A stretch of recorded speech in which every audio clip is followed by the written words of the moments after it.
Please subscribe Divine Destiny. एक बार एक शहर के चौराहे पर एक पीपल का बहुत बड़ा पेड़ था। उस पेड़ के नीचे से ऊपर से कई बार चीखने चिल्लाने की आवाज आती थी। किसी को नहीं पता था कि वहां क्या है, लेकिन जब भी कोई वहां से कोई गुजरता तो उसे ऐसा लगता है जैसे उन्हें कोई आवाज लग रहा है। रात के वक्त वहां से गुजरने में हर किसी को डर लगता था। इस गांव में अंकुश नाम का एक लड़का रहता था। अंकुश हर रोज इस सड़क से अपने काम के लिए जाता था और देर रात को घर वापस आता था। और इसी तरह एक रात को अंकुश काम से घर वापस आ रहा था। आज का काम तो बहुत आसानी से हो गया, लेकिन फिर भी आज मैं काम से आता हुआ लेट हो गया हूँ। ये लड़का कौन है जो इतनी रात को इस पेड़ के पास से गुजर रहा है? क्या इसको मुझसे डर नहीं लगता?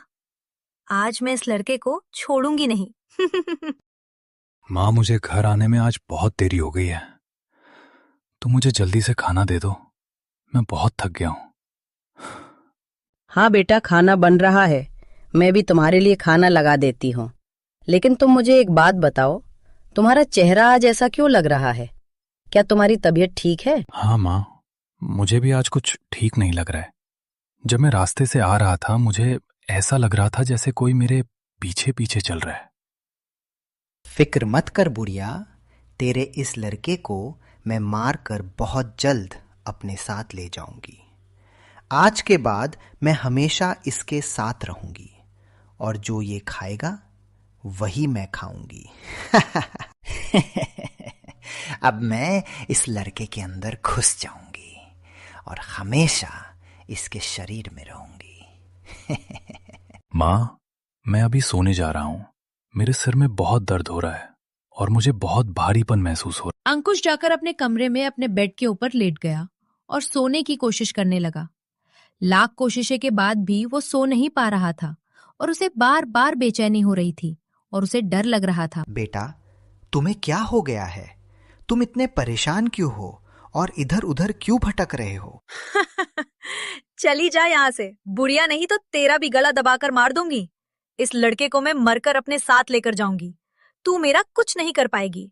मुझे अकेला छोड़ दे और मुझे परेशान मत कर, नहीं तो मैं तुझे और तेरे इस लड़के को दोनों को मारकर कच्चा चबा जाऊंगी। लगता है मेरे बेटे के ऊपर किसी भयानक चुड़ैल का साया आ गया है। मुझे जल्दी से जल्दी गांव के बड़े तांत्रिक को बुलाकर लाना पड़ेगा। वहीं इस चुड़ैल को काबू कर सकता है। बाबा जी, आप मेरे साथ चलिए। मेरे बेटे पर किसी चुड़ैल का साया आ गया है। वो उसके अंदर घुस गई है और मेरे बेटे को मार देगी।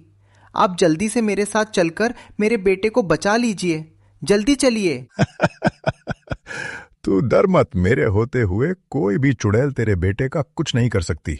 चलो, मैं तुम्हारे साथ चलता हूं और उस चुड़ैल को पढ़कर मैं अपने साथ बालों से पकड़कर घसीटता हुआ उसे ले जाऊंगा। है चुड़ैल, जल्दी से जल्दी इस लड़के को छोड़कर यहां से भाग जा, नहीं तो मैं तुझे पकड़कर बोतल में डालकर अपने साथ ले जाऊंगा और फिर उस बोतल को मैं मिट्टी में दबा दूंगा।